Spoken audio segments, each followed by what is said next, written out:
Baik, nama saya Komang Sudiarmini. Saya di sini akan mempresentasikan materi F, yaitu mengukur, mengevaluasi, dan meningkatkan kualitas jasa hotel. Banyak cara yang dapat dilakukan untuk meningkatkan kualitas pelayanan, di antaranya dengan melakukan evaluasi dan perbaikan-perbaikan yang dilakukan secara berkala.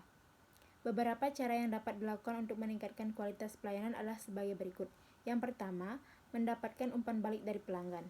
Banyak cara yang dapat dilakukan untuk mendapatkan umpan balik dari pelanggan, yaitu yang pertama, mendapatkan feedback dari pelanggan.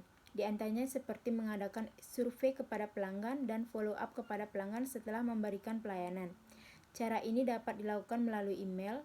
Cara lainnya adalah uji coba untuk produk kepada pelanggan, aktif di sosial media, memberikan diskon atau benefit lain seperti pelanggan untuk penghargaan masukan yang telah diberikan, dan memanfaatkan teknologi untuk memantau perkembangan usaha seperti melalui website, Google Analytics, dan lain sebagainya. Kemudian yang kedua, melakukan evaluasi perusahaan.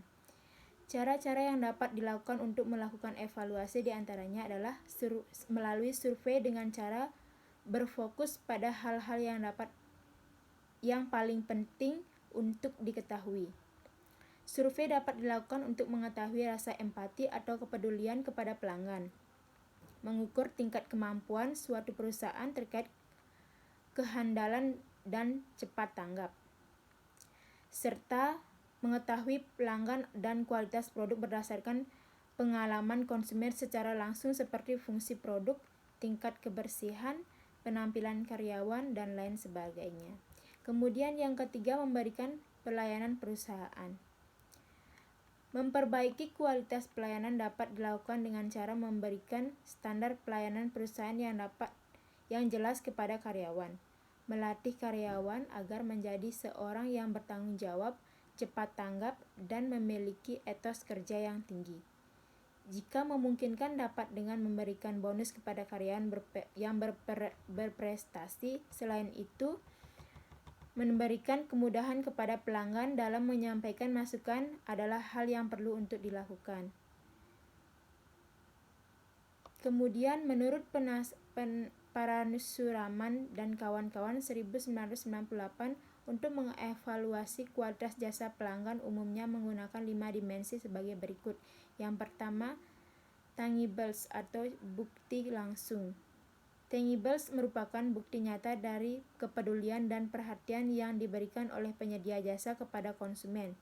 Pentingnya dimensi tangibles ini akan menumbuhkan image penyedia jasa terutama bagi konsumen baru dan mengevaluasi kualitas jasa. Yang kedua, reliability atau keandalan. Reliability atau keandalan merupakan kemampuan perusahaan untuk melakukan jasa sesuai dengan apa yang telah dijanjikan secara tepat waktu. Pentingnya dimensi ini adalah kepuasan konsumen dan menurun bila jasa yang diberikan tidak sesuai dengan yang dijanjikan. Yang ketiga, responsif atau ketanggapan. Responsif atau daya tanggap merupakan kemampuan perusahaan yang dilakukan oleh langsung karyawan untuk memberikan pelayanan dengan cepat dan tanggap. Daya tanggap yang dapat menumbuhkan persepsi dan positif terhadap kualitas jasa yang diberikan. Kemudian yang keempat, assurance atau jaminan. Assurance atau jaminan merupakan pengetahuan yang diberlakukan employee untuk membangun kepercayaan dan keyakinan pada diri konsumen dalam mengonsumsi jasa yang ditawarkan. Dimensi ini sangat penting karena melibatkan persepsi konsumen terhadap resiko ketidakpastian yang tinggi terhadap kemampuan penyediaan jasa. Perusahaan membangun kepercayaan dan kesetiaan konsumen melalui karyawan yang terlibat langsung menangani konsumen.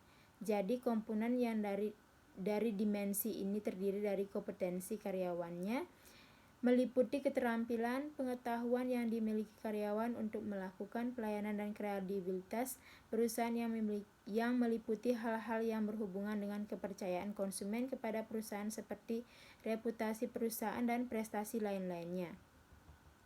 Kemudian yang kelima, empati. Empati merupakan kemampuan perusahaan yang dilakukan langsung oleh karyawan untuk memberikan perhatian kepada konsumen secara individu, termasuk juga kepekaan akan kebutuhan konsumen. Jadi, komponen dari dimensi ini merupakan gabungan dari akses, yaitu kemudahan untuk memanfaatkan jasa yang ditawarkan oleh perusahaan. Komunikasi merupakan kemampuan melakukan untuk menyediakan informasi kepada konsumen untuk memperoleh masukan dari konsumen.